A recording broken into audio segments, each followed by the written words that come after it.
Bonjour à toute personne qui regarde cette vidéo. Une vidéo qui n'est pas prévue comme vous pouvez le voir, puisqu'en fait je viens ici quotidiennement pour écrire, pour réfléchir, pour méditer, pour danser, enfin pour prendre soin de moi. Et je sais pas, mais là il y a eu un déclic, un appel qui m'a dit fais cette vidéo. Et j'adore les vidéos dans le sens où déjà je peux mettre des mots sur mes pensées, je peux mettre une voix et c'est beaucoup plus concret, beaucoup plus réel d'un coup. Et aussi parce que je me dis que ça dure dans le temps.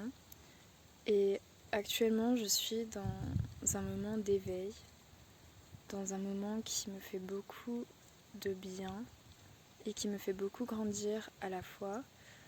Et je me suis dit, autant faire une vidéo comme ça, il y aura toujours une trace. Et quand moi-même, en fait, j'aurai besoin de me rappeler de certaines choses, je pourrais revenir à cette vidéo et je pourrais me dire qu'à un certain instant de ma vie, j'ai eu ce déclic et que ce déclic, en fait, je dois le faire fleurir au maximum. Je suis super contente parce que je suis dans mon élément tout d'abord. Avec les arbres, la nature, les oiseaux et tout simplement une certaine plénitude et sérénité. Vous pouvez le voir, je vous dis tout d'abord que je vous aime et je pense que cette vidéo justement c'est un peu une déclaration d'amour envers l'univers, envers la vie, envers moi-même aussi, je vais en parler plus tard, et envers tous les êtres qui peuvent m'entourer et tous les êtres qui existent sous le même ciel actuellement. D'abord pour remettre les choses en contexte, comme vous le savez, on a déjà été confinés et on est de nouveau reconfinés. Et c'est vrai que lors en fait, du premier confinement, j'avais eu quelques peurs entre guillemets. Donc c'est un avis qui est plutôt égoïste et personnel. En fait, j'avais peur de me retrouver confrontée à moi-même face à mes peurs, à mes angoisses, à mes idées noires. Et au fait en fait de ne pas avoir de réel échappatoire et puis aussi de la solitude. Et ce qui fut en fait très surprenant, c'est que ce premier confinement fut un moment extrêmement enrichissant, empli d'une plénitude, d'une reconnexion au monde, à l'univers, à moi-même. J'ai pu m'ancrer dans des pratiques qui m'ont fait énormément de bien. J'ai appris à les cultiver, j'ai énormément grandi en fait. Et j'en ai retiré une force qui vraiment m'a surprise et m'a aidé à avancer, mais d'une manière fulgurante. Ensuite, on est arrivé au deuxième confinement, donc je sais pas si vous aimez, mais je vous fais de l'ASMR en même temps parce que je me balade. Actuellement, nous sommes dans le deuxième confinement, un confinement qui a plutôt mal commencé pour ma part parce qu'en fait, j'ai eu des moments très noirs en fait, emplis d'angoisse, d'idées noires. Et c'est pas ce dont je veux parler aujourd'hui, mais c'est pour vous remettre les choses en contexte. Mais ce dont je viens vous parler aujourd'hui, c'est du déclic que j'ai eu. Et en fait, j'ai eu l'envie d'en parler parce que hier soir, j'ai eu de nouveau une crise d'angoisse très forte. Et je me suis dit, je ne peux pas retomber en fait dans ce cercle vicieux où je me laisse prendre par mes idées noires, par mes pensées négatives. Et je veux vraiment m'accrocher à tous les efforts que j'ai faits. Me rappeler et me dire à moi-même que je suis vraiment capable de grandes choses. Et donc là, je viens de vous parler de mon déclic en espérant qu'il vous aide ou qu'il vous donne ne serait-ce qu'un interstice d'espoir et de lueur dans votre journée, dans votre vie. Donc je vais essayer d'être claire, précise et voilà. Ce qui s'est passé, c'est que j'ai passé 2 semaines où j'ai vraiment pleuré, mais tous les jours. Et ce que j'ai appris ces derniers temps, c'est qu'en fait, pleurer, tout d'abord, ça n'a rien de négatif, au contraire. Ça a énormément de bienfaits et maintenant, je sais que si j'ai envie de pleurer, vraiment, je me l'autorise. Et j'espère que vous vous autorisez également à pleurer parce que c'est essentiel. Et c'est vraiment une manière d'extérioriser et de s'exprimer qui est saine et qui est nécessaire. En fait, je me rappelle qu'à cette période, je me suis dit, j'ai l'impression que ma vie n'est faite que de deuil blanc. Dans le sens où en fait j'avais l'impression que j'étais en train de laisser partir énormément d'événements négatifs, énormément de souvenirs qui aujourd'hui me faisaient encore du mal en fait. C'est vraiment pesant pour moi parce que c'était vraiment faire face à toute cette tristesse, à toute cette négativité entre guillemets et devoir l'accepter. Et en fait j'ai pleuré. J'ai également eu la chance d'être extrêmement bien entourée, en particulier par une amie. Si tu regardes cette vidéo, je t'aime vraiment, merci. J'ai beaucoup écrit, j'ai vraiment pris la peine et la joie, je dirais, d'extérioriser tout ça. En fait, il y a un jour, après ces semaines à pleurer, ces semaines à faire face à ce passé, à me pardonner, à pardonner à certaines personnes, à vraiment en fait mettre à plat tout ce qui a pu se passer et me dire ok, c'est du passé, parce qu'en fait ce dont je me suis rendu compte, c'est que, et je pense que justement la crise actuelle nous force également à nous ancrer dans l'instant présent, bien que parfois ce ne soit pas entre guillemets agréable, mais déjà le fait de se dire qu'au final on ne peut pas réellement planifier ou se projeter dans l'avenir, ça nous force entre guillemets à vraiment s'ancrer dans le là et maintenant. Et j'ai compris en fait que le pouvoir que je possède, mon pouvoir vraiment le plus fort, le plus entier, c'est là maintenant. Le passé, d'accord, le passé a fait que je suis telle personne, mais chaque jour est une opportunité en fait de me redéfinir, de me recréer à mon image. Et c'est toujours une opportunité en fait de m'aimer encore plus malgré l'adversité. Je me rappelle aussi avoir dit à ma mamie, mais mamie, imagine si tout l'amour que j'ai donné en fait à énormément de personnes, que je donne encore à énormément de personnes, je me le donnais à moi-même. Je serais vraiment puissante, enfin, j'aurais un élan de vie, un élan de résilience immense en fait. Elle m'a regardée, elle m'a dit, bah justement je pense qu'il est temps. Et cette phrase, elle a résonné en moi d'une façon intersidérale en fait. Et là je me suis dit, il est temps que je me donne des droits, et tout d'abord le droit d'être tel que je suis, et le droit de m'aimer en fait. Et là je suis vraiment dans une optique où j'ai envie de m'aimer. Et je sais que dans les élans d'adversité, dans les moments qui se font plus rudes, en fait c'est toujours une opportunité de s'aimer davantage et de faire des choses qui nous font du bien. J'ai remarqué que j'ai beaucoup, en tout cas j'avais, et j'essaie de travailler dessus, mais j'ai beaucoup de fausses croyances entre guillemets. Par exemple, je base beaucoup ma valeur sur ma productivité. Et souvent je me disais vas-y, travaille. Et en fait je m'interdisais de faire des choses qui me font du bien parce que je les jugeais inutiles en fait. Et là j'ai entre guillemets inversé la balance. C'est-à-dire que tous les jours, vraiment, je fais des choses qui me font du bien, des choses qui me permettent de m'épanouir. J'écris, je fais du sport, je fais du yoga, je me balade, je vais en nature, je profite, je respire, j'apprends à me regarder, à me dire merci. Je me suis remise également à la méditation, je respire, enfin je revis en fait.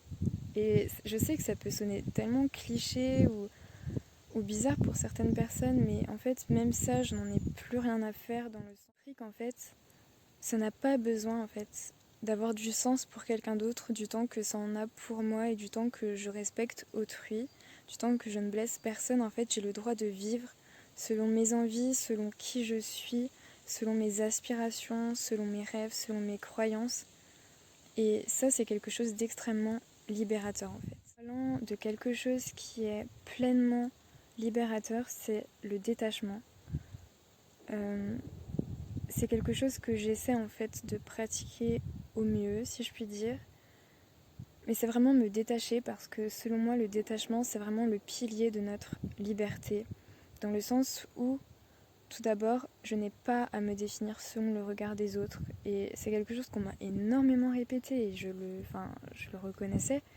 Mais en fait j'arrivais pas à l'appliquer, alors que désormais je me dis, mais en fait quand on commence à se connaître, quand on commence à s'assumer, quand on commence à se dire que oui, on a de la valeur, qu'on n'est pas mieux que les autres, mais qu'on n'est pas moins bien surtout, on commence en fait à comprendre que vraiment le seul regard qui a de l'importance, c'est le nôtre.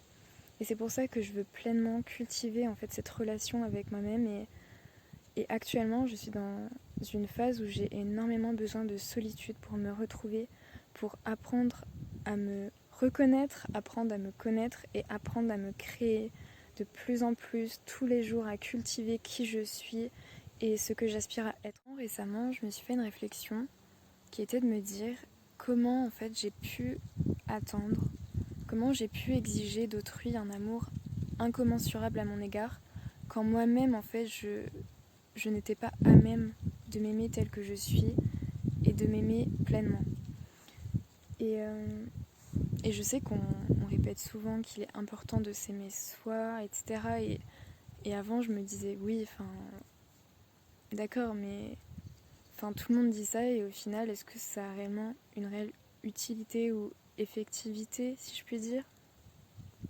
Et en fait, là, je pense que je commence pleinement à saisir le sens de l'intérêt de s'aimer soi, de se considérer et vraiment de poser un regard de bienveillance sur soi. Je sais que ça peut sonner extrêmement cliché, mais j'adore les choses clichés et je ne m'en cache point. Donc allons-y. Mais en fait, je me suis dit pourquoi on ne normalise pas le fait de s'aimer mais pleinement et entièrement et vraiment de tous les jours, de toutes les secondes qui passent, faire quelque chose qui nous fait du bien. Pourquoi on ne normalise pas le fait tout simplement en fait de poser un regard de bienveillance sur soi-même comme on peut le faire avec tant d'autres personnes. C'est tellement essentiel et vraiment si j'ai un message à vous faire passer, c'est de vraiment vous écouter et de faire des choses qui vous ressemblent, des choses qui vous font du bien, qui vous font plaisir, qui vous font vivre, qui vous font vibrer. Et même si ça n'a pas de sens pour telle personne, pour telle autre, ça n'a pas d'importance. La vie est tellement courte et je pense vraiment qu'en fait, il faut oser. Il faut oser, il faut oser assumer, il faut oser être, il faut oser aimer qui l'on a envie d'aimer. Il faut oser s'aimer en fait et il faut vibrer, il faut brûler. En de soi vient ensuite les barrières, si je puis dire, les boundaries en anglais, les limites que l'on peut poser à l'égard des autres. Alors ça, c'est quelque chose en fait que j'apprends seulement, donc je suis vraiment sur le cheminement comme beaucoup de personnes. Parce qu'en fait, souvent, je me demandais avant, mais comment les autres font pour ne pas se sentir responsables des émotions d'autrui et pour ne pas avoir la sensation qu'ils doivent gérer l'autre. Et en fait, ce que j'ai compris, c'est que quand on se considère, quand on s'aime, quand on a de l'amour pour soi, on apprend à poser des limites avec les autres. On apprend à dire non, on apprend à poser des distances et c'est pas une preuve de désamour ou de manque d'affection, mais c'est se dire en fait, je me respecte assez pour là poser une barrière et me dire non, je peux pas en fait prendre tout ce que toi tu ressens. Je sais pas si je me fais comprendre. D'ailleurs, nous allons passer toute notre vie avec nous-mêmes et non pas avec X ou Y. Et justement, en fait, je pense que d'ailleurs, une personne qui ose dire non, qui ose poser, entre guillemets, ses limites, non, pas entre guillemets, poser ses limites, c'est une personne qui montre l'exemple justement et qui montre que c'est vraiment tout d'abord une preuve d'amour de soi, mais également une façon de s'affirmer et c'est quelque chose qu'il faut faire et je pense qu'il faut apprendre aux autres également à le faire et qu'il faut montrer l'exemple. Et en fait, désormais, je comprends pourquoi j'ai souvent été fatiguée de donner aux autres, mais de donner de façon, si je puis dire, pardon, de donner en fait de façon déséquilibrée et d'être trop gentil, comme on peut me le dire très souvent, même si je pense pas qu'on puisse être trop gentil, c'est tout simplement qu'il y a des personnes qui en abusent et voilà, mais justement en fait, nous sommes des êtres entiers et je considère que on doit se gérer nous-mêmes, nous n'avons pas à gérer les autres n'ont pas à nous gérer également. Et justement, je pense qu'une relation saine, c'est vraiment deux personnes qui sont sur le cheminement de s'aimer elles-mêmes, sur le cheminement de guérir des éventuels traumatismes, d'un passé de blessures, et également en fait d'oser s'affirmer, d'oser penser à soi en fait. Et ce que j'ai compris également, c'est qu'il y a une large différence entre guillemets entre l'égoïsme et l'amour de soi, puisque l'égoïsme, c'est le fait de faire passer ses envies avant les besoins des autres, tandis que s'aimer et se respecter, c'est faire passer ses besoins avant les envies des autres. Et ça, c'est quelque chose que je n'avais pas compris, et désormais je le fais. En tout cas, je culpabilise moins de le faire, et j'apprécie énormément d'ailleurs les personnes qui le comprennent et qui ne me font pas culpabiliser à cet égard. Et d'ailleurs, je vous encourage pleinement à penser à vous prioriser, et également à ne pas en vouloir aux personnes qui se priorisent également. Dans un dernier temps, je voulais également parler de l'acceptation, du fait d'accepter ses émotions. Alors c'est quelque chose aussi qu'on entend énormément, et c'est quelque chose que j'avais compris, je pense, en théorie, mais que je n'appliquais pas. Et depuis que j'apprends à accepter mes émotions, c'est-à-dire la tristesse, ces élans d'angoisse, en fait je les reconnais, mais je n'ai plus envie en fait de les nourrir comme je pouvais le faire avant. Je les reconnais, mais je n'ai plus envie de les nourrir comme je pouvais le faire avant. C'est-à-dire que il y avait des instants où vraiment j'étais profondément triste, où ma dépression pouvait se faire très lourde à porter. Et en fait, je persistais dans cette voie dans le sens où je ne faisais rien, entre guillemets, pour arranger la chose. Même justement, le fait de ne pas avoir su à cette période, je l'accepte parce que c'est la façon dont j'essayais, entre guillemets, de faire face aux choses à tel instant, et je dois l'accepter parce que c'est grâce à tous ces instants, grâce à tout cet apprentissage que je peux dire ça aujourd'hui. Mais aujourd'hui, ce que j'ai envie de dire, c'est que je ne veux plus en fait donner de la force à ce cercle vicieux. Et dès qu'un sentiment négatif va venir, je vais le reconnaître. Je vais pas essayer forcément de me demander pourquoi, parce qu'en fait tout passe, et je sais que c'est quelque chose de très commun de dire ça, mais c'est vrai en fait, les émotions, c'est un sentiment c'est une sensation qui passe, qui arrive et qui s'en va, et comprendre que rien ne dure, déjà c'est vraiment se libérer d'un poids immense, et c'est aussi en fait apprendre à se détacher encore une fois. Mais voilà, par exemple, si la tristesse arrive, je la reconnais et je me dis en fait, mais justement ce moment où je me sens mal, c'est une occasion d'apprendre à prendre soin de moi et à m'aimer davantage, même dans ces instants beaucoup plus obscurs, beaucoup plus rudes. Par exemple, parler d'hier soir, où vraiment j'allais pas bien parce que j'avais envie de vomir, j'arrivais plus à respirer. Dans ces instants-là, j'ai l'impression que je vais m'évanouir, et c'est horrible. Et en fait, je me suis dit, mais d'accord, ok, c'est là, je vais essayer de respirer, je vais essayer de me calmer, je vais prendre une bonne douche chaude, je vais écrire, je vais faire tout ce que j'aime en fait. Et ça m'a fait énormément de bien, et je pense que il faut vraiment apprendre à être bienveillant avec soi, à se prendre dans les bras en fait, à se prendre dans les bras et à se dire c'est ok et ça va aller, vraiment. Voilà, ne plus réprimer mais accepter les émotions, les sentiments pour ce qu'ils sont, et apprendre en fait à vraiment respirer dans l'instant, à s'ancrer et à se dire que ça va aller, que ça va passer, que c'est ok, qu'on a déjà tellement traversé que c'est évident que cette fois-ci, nous allons y arriver une fois de plus.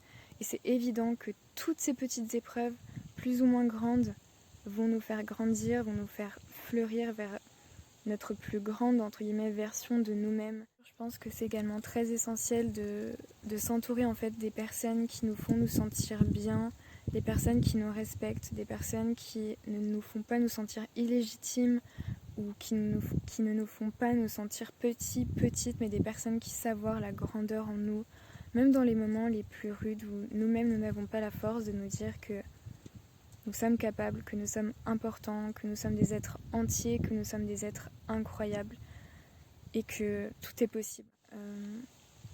C'est un moment d'éveil et c'est un moment où j'ai l'impression d'être en congruence avec l'univers, avec mon cœur, avec mon âme, avec mon esprit, et j'ai l'impression qu'on est unis et déterminés à aller de l'avant, à s'aimer tous les jours davantage, à croire en nous, à croire en cette vie, à croire que nous avons notre place ici et que si c'est pas le cas, c'est pas grave, je saurai la créer, en tout cas je l'espère.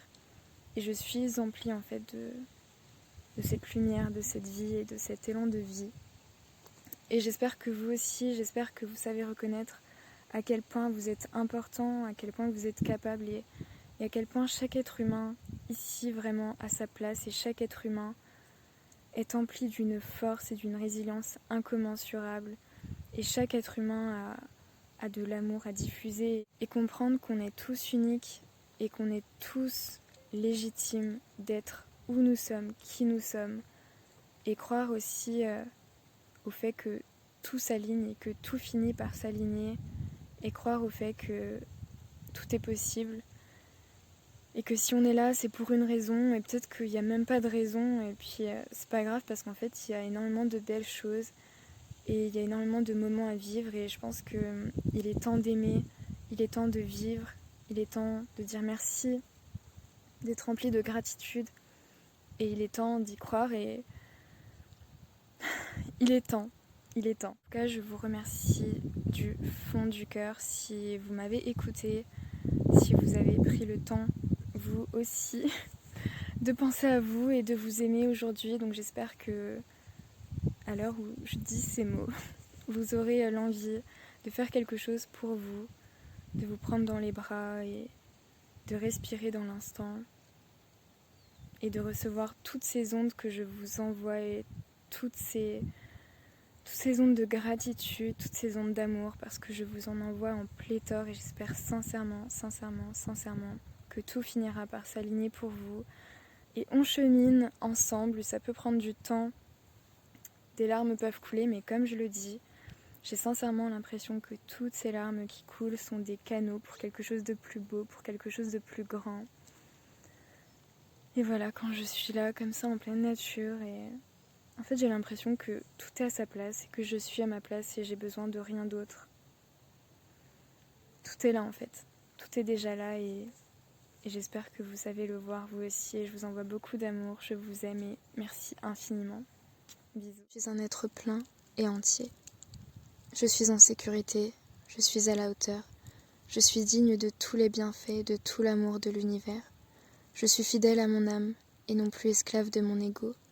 Je suis dans un état de reconnaissance immense. Je suis ouvert à recevoir, à découvrir, à comprendre et à apprendre. Je suis légitime, je suis en droit d'être pleinement, et je ne laisse plus de place à ceux qui me rabaissent et ne reconnaissent pas ma valeur. Il est temps de s'aimer.